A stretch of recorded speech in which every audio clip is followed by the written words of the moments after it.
Syrie ñetteel bi mooy le Maghreb arabe ñu ni foofu it ku fa bëgg a wax ak kenn fokk nga dem Maroc wax ak waa Rabat parce que ñoo yor foofu bi ci des mooy côté Nil bi te mooy Égypte ak Soudan foofu it ku fa bëgg a wax fokk nga wax ak Égypte parce que ñooy bunt bi ñu ne nag comme ñeent yooyu ñooy bunt yi nañ leen jege wax ak ñoom mais nañ créer benn stratégie pour commencer leen affaiblir ndax fekk dindiwuñu influence yooyu li ñu bëgg duñ ko am ci ñoom ñu ni mais nañu commencer ci ki gën a pànk te mooy Égypte ñu daal di rek yónnee une délégation ñu ñëw ci égyptiens yi yekk leen lu mel ne xeme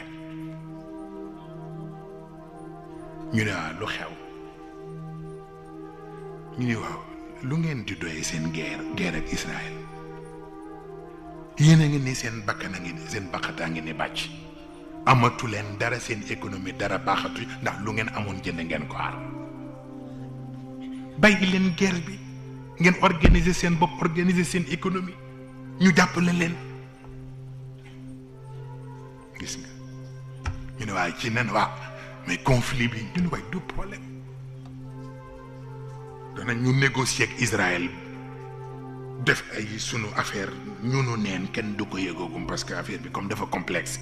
mën nañ ko tëral ñunu neen ba yegg foo xam ne kenn dootu ko mën a yàq ñi cee soog cee dugg ñu commencé di négocier israéliens yi commencé di ngeen mës a suivre film bi Shimon Peres ci boppam di ko wax bi ñuy def négociation bi waa ji journaliste bi di ko laaj waa fu ngeen doon defee négociation mun ko Paris xoolal loolu buñ ko defee wuñ ko pays arabe mais ca Paris lañ ko defee surtout suñu négociation avec les Palestiniens donc ñu ñëw nag sonal égyptiens yi wax leen lu mel noonu fekk na booba intérêt yi nga xam ne rek moom la Égypte am ci bor ci budget bi mu féetale wàllu arméem dem na ci 900 millions de dollars te bokk na ci constitution bu États-Unis boo leen amelee bor même intérêt yi boo ko fayul sañ nañu jël ay kii pour bloquer say affaires aussi bloquer bépp coopération wala bépp aide buñ la waroon a jox te rien que boobu ci États-Unis rek au moins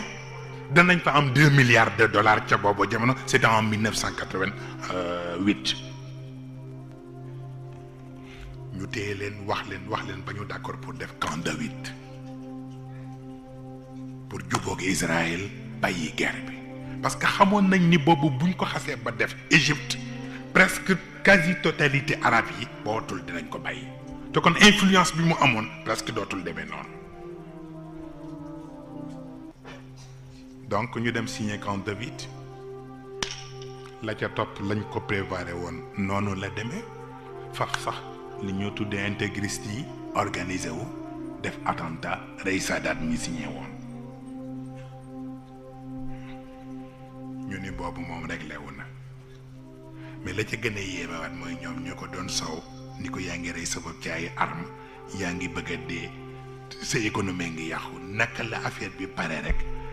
ñu xëy indi leen yeneen programme jaarale ko ci CIA wax leen ñeneen ñuy pare dal ci seen kaw nax leen ba juróomi at yee ca topp yépp lu ñu fa am arme lañ ko jëndaat ci États-Unis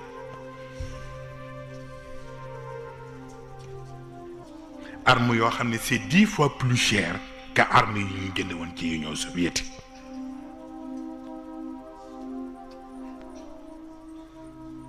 donc ñu nekk ci problème boobu ñoom it xamatuñu ndax penku la ñu jëm wala soow la ñu jëm bu dee Syrie